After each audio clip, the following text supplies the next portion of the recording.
કહેવાય છે ને કે અપરાધી ગમે તેટલો શાતીર કેમ ના હોય, અંતે તો જેલના સળિયા ગણતો થઈ જાય છે. આવી જ એક સફળતા મળી છે ગાંધીનગર સાયબર સેલને. શું છે સમગ્ર રિપોર્ટ, જોઈશું આ અહેવાલમાં.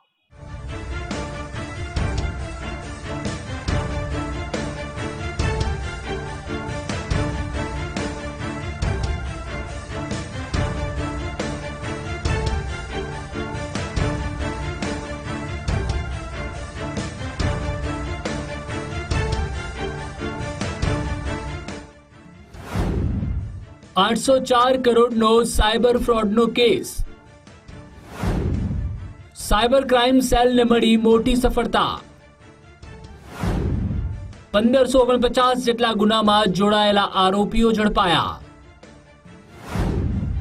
વધુ 6 આરોપીઓ સુરતથી ઝડપાયા. આધુનિક યુગમાં સાયબર ગુનાખોરી એક વિકરાળ સ્વરૂપ ધારણ કરી રહી છે, ત્યારે cyber centre of excellence CID crime દ્વારા દુબઈથી સંચાલિત એક મોટા આંતરરાજ્ય સાયબર ક્રાઇમ નેટવર્કનો પર્દાફાશ કર્યો છે. આ નેટવર્કના વધુ 6 આરોપીઓને સુરત શહેરથી ઝડપી પાડવામાં આવ્યા છે, જેમણે ભારતના વિવિધ રાજ્યોના નાગરિકોને છેતરીને અંદાજે 804 કરોડના 1549 જેટલા ગુના આચર્યા છે. માનનીય DG sir CID crime KLN Rao sir અને IG મેમ પરીક્ષિતા રાઠોડ મેમે સાયબર ફ્રોડ અંગે સઘન કામગીરી કરવા માટે સૂચના જે આપેલી હતી, એ અગાઉના જે DG સર હતા એમના માર્ગદર્શન હેઠળ એક 804 કરોડનો જે સાયબર ફ્રોડનો ગુનો છે એ સાયબર સેન્ટર ઓફ એક્સેલન્સ દ્વારા શોધી કાઢેલો હતો, ડિટેક્શન કરેલું હતું, જેના અનુસંધાને 10 આરોપીઓની ધરપકડ છે જે તે સમયે કરેલી હતી અને એમાં વધુ તપાસ ચાલુ હતી. એ દરમિયાન આજે ફરીવાર 6 આરોપીઓની ધરપકડ કરેલી છે.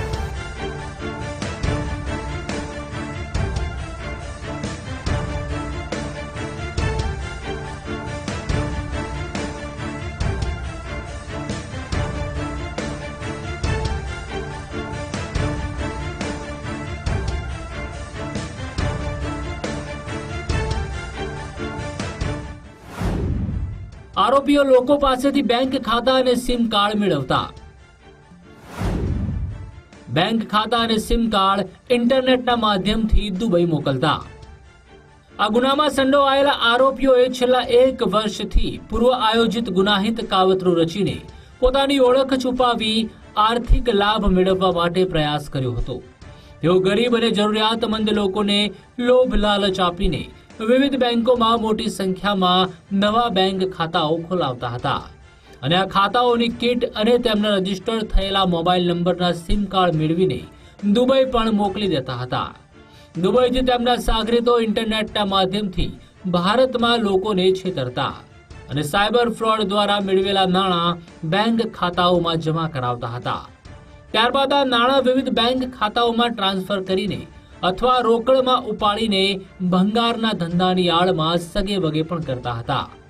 આજે 804 કરોડનું જે ફ્રોડ હતું એમાં ટોટલ 1549 એટલે કે એટલી કમ્પ્લેન નોંધાયેલી હતી. એમાં જે 6 આરોપીઓ છે તેમાંથી સાજેબ ફિરોજભાઈ ખેરાણી, સોહિલ સદરુદ્દીન વઢવાણિયા અને અમીનભાઈ અકબરભાઈ ભાયાણી, આ જે 3 આરોપીઓ છે એનો ભંગારનો ધંધો હતો અને જે પણ સાયબર ફ્રોડ ના નાણાં આવતા એ નાના વેપારીઓ પાસેથી ભંગાર ખરીદી અને આ નાણાંઓ છે આ નાણાં જે હતા એ આ વેપારીઓને એ પૂરા પાડતા હતા અને આ રીતે એક જે સાયબર ફ્રોડના જે નાણાં ગેરકાયદેસર હતા એને જે ભારતીય અર્થવ્યવસ્થા છે એમાં સામેલ કરવાનું કામ જે છે આ 3 દ્વારા કરવામાં આવતું હતું. લગભગ 200 થી વધુ લગભગ એમણે પ્રાથમિક જે તપાસ છે એમાં સામે આવ્યું છે કે 200 થી વધુ ભંગારના ટ્રકો છે આવી રીતે એમણે ખરીદી અને આ નાણાં છે પહોંચાડેલા છે. અંદાજે લગભગ 20 કરોડથી વધારે નાણાં જે આવી રીતે પ્રાથમિક પૂછતાછમાં જાણવા મળ્યું છે એ મુજબ 20 કરોડથી વધારેનું ટ્રાન્ઝેક્શન આવી રીતે કરવામાં આવેલું છે. જેમાં જે સાજેબ અથવા તો જેને ઉર્ફે સાજુ કહેવામાં આવે છે, એણે ગુનો દાખલ થયાની જાણ થતાં એણે પોતાનો મોબાઈલ છે એ પણ એનો નાશ કરવાનો પ્રયત્ન કરી અને જે તપાસ છે એના પુરાવાનો નાશ કરવા માટે પણ એણે પ્રયત્ન કરેલો છે.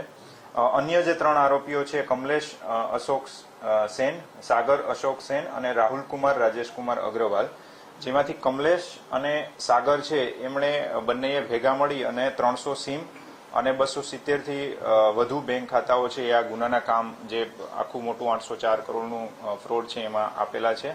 અને રાહુલ છે એ આ ફ્રોડના પૈસા છે એ અલગ અલગ જગ્યાએ ટ્રાન્સફર કરાવી એનું કેસ કાઢી અને જે આંગળીયા પેઢીઓ મારફતે છે એ અલગ અલગ જગ્યાએ ટ્રાન્સફર કરવાના રોલમાં એનો એ સામેલ હતો.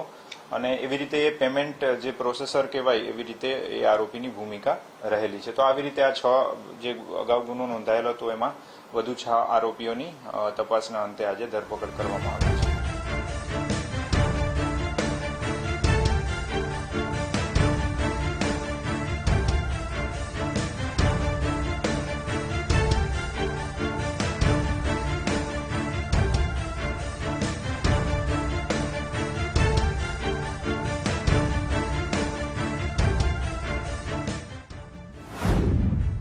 છેતરપિંડીથી 20 ટ્રક ભંગારની ખરીદી કરવામાં આવી. આરોપીઓએ ભંગાર ખરીદવા ₹20 કરોડ ખર્ચ કર્યા.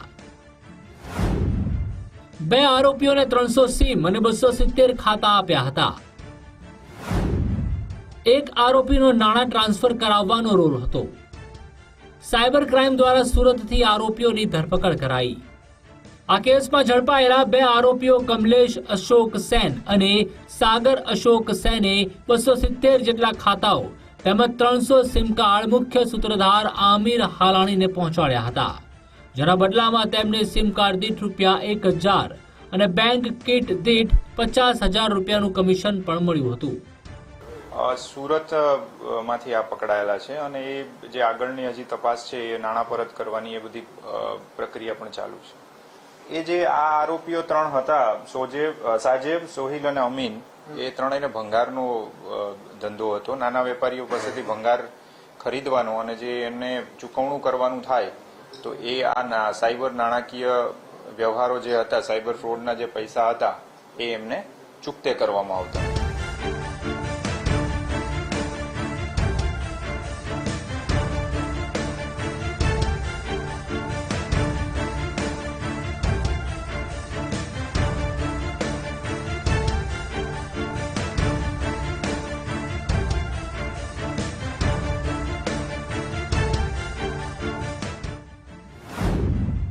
લોભ કે લાલચમાં આવી અંગત દસ્તાવેજો ના આપો.